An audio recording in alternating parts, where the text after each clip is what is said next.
રાયલાની ઘર વાપસી થઈ છે ત્યારે મહેસાણાના લાંઘણજમાં સંદેશ ન્યૂઝ પહોંચ્યું। મહેસાણાના 9 વ્યક્તિઓ અમેરિકાથી ડિપોર્ટ થયા છે। થોડી વારમાં મહેસાણા પોલીસ તેમને લઈને પહોંચશે। મહેસાણા પોલીસ 9 વ્યક્તિઓની પૂછપરછ પણ કરશે।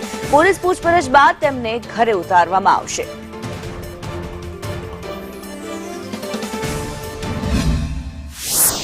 ગુજરાતીઓની ઘર વાપસી આજે થઈ રહી છે। અમૃતસરથી અમદાવાદ એરપોર્ટ પર તેમને લાવવામાં આવ્યા હતા અને જિલ્લા પોલીસને જાણ કરીને તેમની સાથે તેમને પોતાના નિવાસસ્થાને મોકલવામાં આવી રહ્યા છે। સંદેશ ન્યૂઝ હાલ લાંઘણજના પિન્ટુ પ્રજાપતિના ઘરે પહોંચ્યું છે, જ્યાં તેના ઘરની બહાર અત્યારે હાલ લોક મારેલું સામે આવ્યું છે।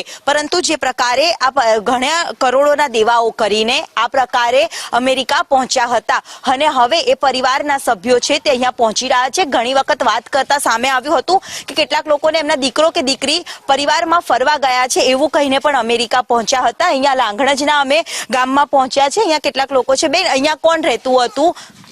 એમના મમ્મી અને પપ્પા, પિન્ટુભાઈના મમ્મી અને પપ્પા રહેતા હતા। હવે પિન્ટુભાઈ બી પરત ફરી રહ્યા છે, તો અડોશી પડોશીમાં પણ એક સુરક્ષિત રીતે પહોંચી રહ્યા છે, તો રાહત છે? હા, રાહત છે એમને। એક ચિંતા હતી કે આપણી પડોશનો દીકરો આ પ્રકારે ફસાઈ ગયો છે, હવે બહાર આવી રહ્યા છે, ત્યાંથી મોકલી રહ્યા છે, તો કેટલી પરિવારના એક સભ્ય તરીકે તમને શું કહેશો? અમે શું કહીએ, ઉપરથી સારું થયું પાછા આવ્યા, સારું પાછા આવ્યા ને સારું થયું। ભલે પૈસા તો ગયા અને પૈસા જાય પણ જ્યાં પક્યા ને એટલે પાછું તો આવવું જ પડે ને। અહીંયા ઇન્ડિયામાં જ અમેરિકા લાવવું જોઈએ। અમેરિકામાં તેઓ જેટલા રૂપિયા કમાશે એના કરતા ઇન્ડિયામાં વધારે આ લોકો બિલ્લા લોકો નહીં કમાતા, તો આપણે એ પ્રમાણે જ કમાવું જોઈએ। આપણે અહીંયા એટલા ધંધા છે, ખાલી આ દિમાગ લડાવવાની જરૂર છે। ઇન્ડિયાની અંદર અમેરિકામાં કમાવો એના કરતા વધારે કમાઈ શકો છો। કેમેરામેન ઉપેન્દ્ર ત્રિવેદી સાથે દિવ્યા ચૌહાણ, સંદેશ ન્યૂઝ, લાંઘણ।